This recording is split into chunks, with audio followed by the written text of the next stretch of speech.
Welcome back. You're now watching the political segment of the weekend show. Over the last 6 years, Nigerians voted in a new government, and one of the priorities of the government was to fix the security situation in the country. In the last couple of years, we've had distributed events across several states. Yes, this administration has admitted that Boko Haram has been technically defeated, but we now have pockets of insurgencies in different states and other security situations. Today, we wish to discuss and analyze the security situation in Nigeria so far. And having this conversation with me, it's my pleasure to introduce and welcome Honorable Amos Magaji. He is the Honorable Member of Representatives representing Zagon Kataf Jaba constituency in the National House of Representatives. Welcome to the weekend show, sir. Thank you for having me. Thank you. We also have Honorable Architect Wilfred Bula, who was a member of the Benue State House of Assembly, who will be joining us on the phone. Honorable Magaji, I'll come straight to you. Yeah. You are a member of the ruling party, and we have the current president, who was a former military officer, and one of his promises was to fix the security situation in the country. What's your honest evaluation of that over the last 6 years? To be very, very candid, I think this is not just my opinion, but the overwhelming opinions of Nigerians. The over 6 years that this administration came into power, it is clearly that in the aspect of security and so many other areas, the administration has failed. Okay. There's nowhere in this country right now that is secured. You can't travel to Kaduna, a journey of less than 2 hours, without fear. Recently, we've been seeing what has been happening on Kaduna-Abuja Road. Is it on your way to Makurdi? Where will you go in this country that you can boldly just drive and go there without thinking? So in the aspect of security, which is the cardinal role of government or governance, I think this administration has not done well at all. So we've seen the problems evolve from Boko Haram terrorists to kidnappings in different states, and then coming out of crisis and clashes. Your state, Zagon Kataf, over the last 30 years, to the best of my knowledge, has been the center of crisis in Kaduna State. What is your take on the problem affecting your constituents? Yeah, the problems affecting my community, it's, if I can broadly say, it's part of what is happening in Nigeria. But then we have some specific problems in our area. Yeah, for the past almost 30 years now, we've been having crises. But then it has emanated from land issue to criminality to Fulani militia killing, and then to communal crisis. So we have different facets of this crisis happening in my constituency. We have also had some little of religious crisis. We have had political crisis. We have also had, just recently, we also had a little, an attack where houses were burned and then people were killed. So my constituency for the past 3 months has been under siege. We just came out of over 60 days of 24-hour curfew. So it has really been precarious. It has really been tough this present season in my constituency. And I dare say many parts of Nigeria too have also received their fair share when it comes to issues of insecurity, killings. And sometimes I think, do we really value humans' life in Nigeria? That with all this thing going on, it's as if you report in newspaper, okay, 3 people, 5 people have been killed, what next? Yeah. 100 people have been killed, 15 people have been killed, 30 people have been killed, and we just flip it, okay, what next?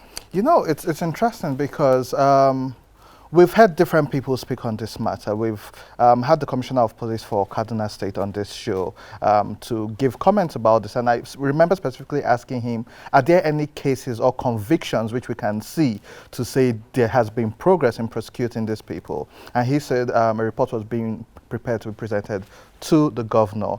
However, the governor also in an interview had said it's some of the leaders of these communities that are stoking the fire. Just last week, the Pilgrims Commission, or the Christian Pilgrims Commission, had a roundtable discussion for Christian leaders, and the Christian Association of Nigeria refused to come. So they boycotted that event. And so there's also the problem of communication in the States where everybody is pointing fingers, but nobody has agreed to come and sit down to reach a lasting solution. Why do you think this is happening? You see, to have a lasting solution to problems like this, first of all, I think there needs to be trust. When people don't trust the motive or the initiators or the purpose or the reason behind any action, people will not be able to give their best or show their faces. Personally, I heard about the peace meeting, but I wasn't invited. I heard it. Till today, nobody communicated to me about it. So I don't know what happened there. I don't know who came there or who didn't. Yeah. But I think if people boycotted, probably the channel of communication was not followed. And then we've had series of meetings. When you are having dialogue for peace, it should be seen and it should be known that this is there's commitment from every part of government. There's commitment from every stakeholder to pursuing peace. But when the community believes that, well, it's just a show, people will doubt because so many things have been written, so many things have been said, and then you see some of these things not being implemented. And like you asked about prosecution, sometimes it's a common thing in Nigeria that when crime happens, they go around the community and just pick people that they can pick. Yeah. And then the real culprits are left there. So I believe that if we really want to earn the trust of the people, we need to seriously look at how we conduct our affairs. The government, the security apparatus, the community leaders, and everybody that has a stake in conflict and resolution. But once people don't trust every action, you discover that they'll continue to boycott. We just had a peace summit recently, and then just after that, we begin to see some pockets of attack here and there. And it worries me. I don't know when we are going to have a lasting peace. Okay, I'll come back to you. We have Honorable Wilfred Bula, who is a former member of the Benue State House of Assembly on the line. Honorable Bula, can you hear me? Yeah, Andy, good morning. Good morning, sir. Good to have you on the show once again. We're evaluating the security situation in Nigeria, and Benue State is constantly in the news when it comes to such situations. We've been in the news for the last couple of years, and so you being a former representative of a constituency, we want to know your take. What's your current evaluation of the security situation in the country? Thank you, Andy, for having me on your show. You're welcome. Issue of security is a very serious issue. And when you single out Benue in particular, it makes me think of the whole situation.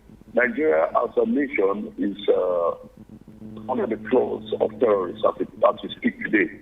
So I don't want to single out Benue or Southern Kaduna or some of these areas that are flashpoints today. I want to look at the issue of security in holistic palace, and I put all of it on the approach. Speaking with you, talking about the issue, the effect of this insecurity and the terrorist attack in its own area, Southern Kaduna, as the case may be. But we have run away. We are not touching on the issues that border on the causes. Most of the discussions that border on insecurity in Nigeria, or most of the discussion on almost every platform, we're talking about the effect. How many people are killed today? How many people lost their lives yesterday? The Boko Haram attack in Medjugorje yesterday, and so on and so forth. We're not dealing with all sincerity and the causes. I know in problem solving, insecurity is a problem. Problem solving, you have to look at the causes and effect. So what are the causes? It's not so much. Yeah. What do you say are the causes so we could speak to solutions? The major causes, I sum it up in ineffective leadership and a leadership that is real to do. I remember somebody quoted the late Sani Abacha saying that any insurgency that lasts more than 4 hours, government is involved, and I believe so very much. You see, when the government has the will to do it, it will. For instance, there is a clear show that the security agencies are disconnected. Intelligence gathering is not there, it's not coordinated. We know all of these things. And this is not taken, it's not far-fetched from the fact that leadership has not gotten up to take the decisive steps.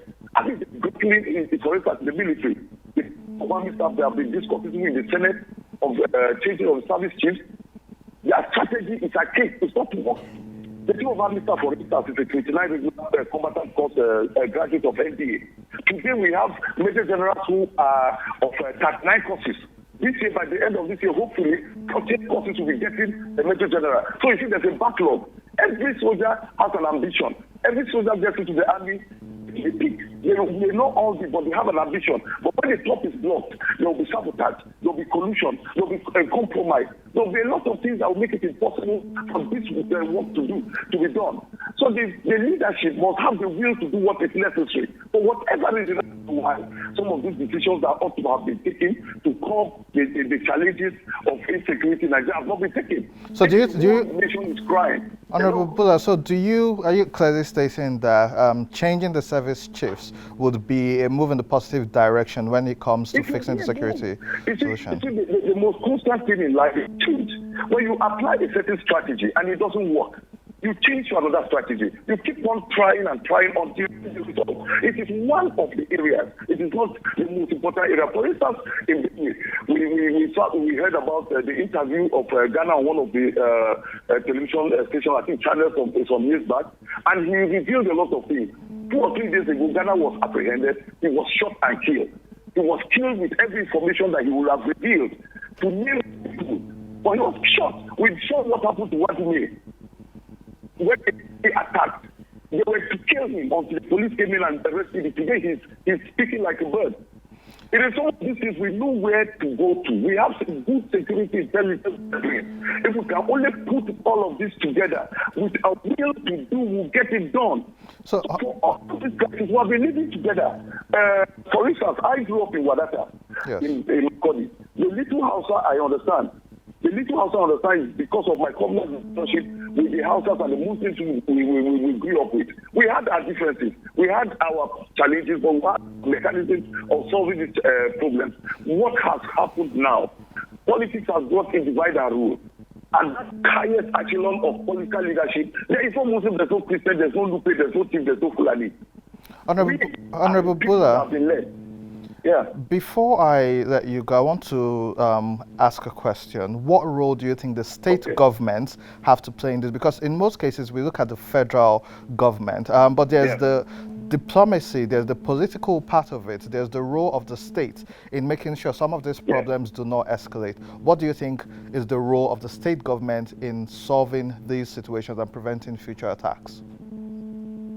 First and foremost, I am for state police. 100% for state police. The state government, for instance, the governor is said to be the chief security officer. The commissioner of police takes his orders from the inspector general of police. The military commanders take their orders from Abuja, from defense headquarters. There's very little the government can do, except they call in communal meetings and all of those things at community levels. But in terms of completely holding on to security and taking charge, that just helpless. That security officers only by nomenclature. That is why I support even what the Amotekun people are doing. And I hope the North Central team will get up and put themselves together. That is the only way we cannot take responsibility. You hear the exchanges between the governor of Benue State, Samuel Uto, and the commander of Operation Wild Stroke or Ayeme Patuma. They are discordant tones. Who do we believe? So the chief executive officer, who is supposed to be the chief security officer, is not in charge. So when you want to look at the responsibilities of the governor in terms of this and that, and curtailing insecurity, they are limited. Honorable Bula, thank you so much for your contribution and for your time. We'll carry on the conversation, but once again, thank you for joining the weekend show and contributing to this conversation. Honorable Magaji. Yeah, thank you. Communication. It keeps coming up. you are part of the ruling party, and so I would have to remind you of this constantly because you have a responsibility to your people. However, is there any conversation and communication within the party, and that's now the legislators and the executive, to actually have these honest conversations to find a lasting solution? Because yes, we've had these conversations about service chiefs being replaced, but nothing has been done about it. We've had the National Assembly invite some of these service chiefs and have this conversation. For the citizens to have this trust, which you also mentioned, what is being done internally, first from the party angle, and secondly from the National Assembly, to work with the executive to ensure that we have a solution to these problems? Thank you very much. I believe that when you look at the situation in the military right now, I believe many of the officers have lost hope. Like he said, you cannot, right now in the military, some certain rank have been perched with some age. And there have been a call, I believe, several times, even from the National Assembly, that at least they should change guards. Everything rises and falls on leadership. So if the leadership has problem, there's no way there won't be problem down. And many have been calling for the service chief to back out and then let's try other new hands. It's always, when a new leader comes, most time they come with new invention, new techniques, new approach to different issues. Maybe they have lost credibility among their colleagues, or maybe they don't even have any more tactics to use against the insurgents. But when you look at it, it's been rising. When my party, the PDP, was in power, the ruling party right now kept criticizing the PDP, and we saw that even during Jonathan's period.